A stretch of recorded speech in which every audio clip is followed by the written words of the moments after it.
و برای دلهایی که شکستاندیم، دلهایی که محزون و غمگین ساختیم،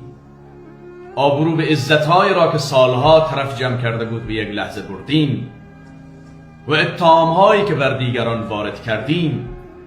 و ظلم و تعدی که در حق دیگران نمودیم، اونهایی که به ما اعتماد کردن در اعتمادشان خیانت کردیم،